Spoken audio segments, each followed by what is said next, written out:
शीर्षक आलू कचालू की बड़ी साहसिक यात्रा। अध्याय 1 जिज्ञासु आलू सब्जी। नगर नाम के रंग बिरंगे गांव में हरे भरे खेतों और सुगंधित बगीचों के बीच एक नटखट और खुशमिजाज छोटा सा आलू रहता था। उसका नाम था आलू कचालू। उसकी सबसे बड़ी पहचान थी उसकी जिज्ञासा और उसकी नटखट मस्ती। एक दिन सुबह जैसे ही सूरज की किरणें खिड़की से कमरे में आई, आलू कचालू आंखें मसलते हुए उठा। आज कुछ नया करना है, उसने खुद से कहा। कोई मजेदार सफर। वो अपनी टोपी पहनकर रसोई में भागा। माँ माँ, उसने पुकारा, मैं आज बाहर घूमने जा रहा हूँ। माँ आलू मुस्कुराई। बेटा, जहाँ भी जाना सच्चाई और दया साथ लेकर जाना, और सबसे जरूरी बात, किसी की मदद करने से कभी मत घबराना। पक्का माँ? वादा। आलू कचालू ने खुशी से उछलते हुए कहा और अपनी साहसिक यात्रा पर निकल पड़ा। अध्याय 2 बैंगन की टोकरी। चलते चलते आलू कचालू एक बड़े से खेत के पास पहुंचा। वहाँ एक बड़ी सी टोकरी में बैंगन आराम कर रहे थे। नमस्ते दोस्तों, आलू कचालू ने कहा। अरे वाह आलू कचालू, अंदर आओ, टोकरी में जगह है, बैंगन बोले। थोड़ी देर बाद आलू कचालू ने टोकरी में सिर टिकाया और आराम से सो गया। तभी अचानक एक बैंगन ने उसे हल्का सा धक्का दे दिया। उफ, अरे ये क्या किया? आलू कचालू उठकर चिल्लाया। माफ करना यार, बैंगन बोला शर्मिंदा होकर। मैं बस टांग सीधी कर रहा था, गलती से लग गया। कोई बात नहीं, आलू कचालू मुस्कुराया। गलती हो जाती है, लेकिन अगली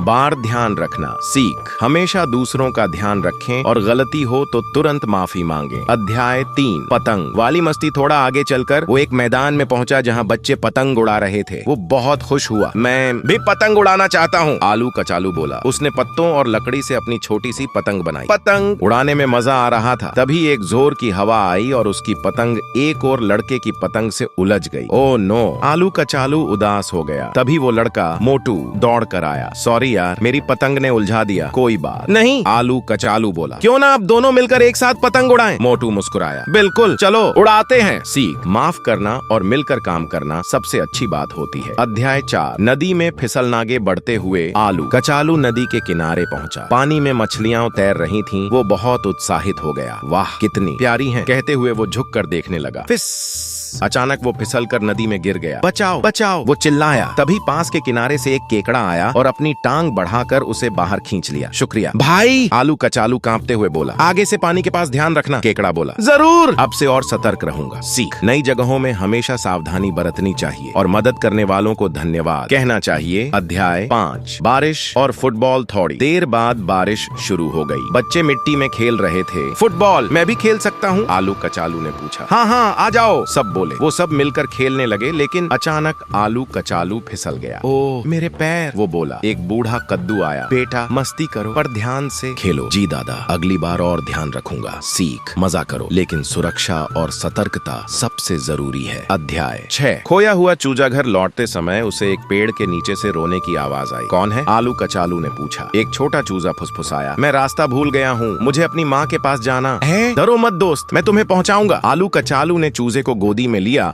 और पूरी कोशिश करके उसे उसके घर तक पहुंचाया। माँ, चूजा खुशी से चिल्लाया। धन्यवाद बेटा, मुर्गी बोली। तुमने मेरी जान बचाई। सीख, दूसरों की मदद करने से दुनिया और खूबसूरत बनती है। अध्याय 7 घर वापसी। अब शाम हो गई थी, सूरज ढल रहा था और आलू कचालू थका हुआ लेकिन मुस्कुराता हुआ अपने घर पहुंचा। आ गया मेरा बेटा, माँ आलू ने उसे गले लगाया। माँ, आज कितना मजेदार दिन था, मैंने बहुत कुछ सीखा, मैं बहुत खुश हूँ, माँ बोली। तुम सच्चे साहसी हो। आलू कचालू मुस्कुराया और धीरे धीरे अपनी आंखें बंद कर ली। अगली यात्रा के सपनों में खो गया। अंतिम सीख, दूसरों का ध्यान रखें, माफ करना और दोस्ती बढ़ाना सीखो। नए जगहों पर सावधानी जरूरी है, मदद करना सबसे बड़ी अच्छाई है, सुरक्षा के साथ मस्ती करना जरूरी है। प्यारे बच्चों, अगर आपको ये वीडियो पसंद आए तो कृपया लाइक और सब्सक्राइब करें ताकि हर नया वीडियो आप तक आसानी से पहुंच सके।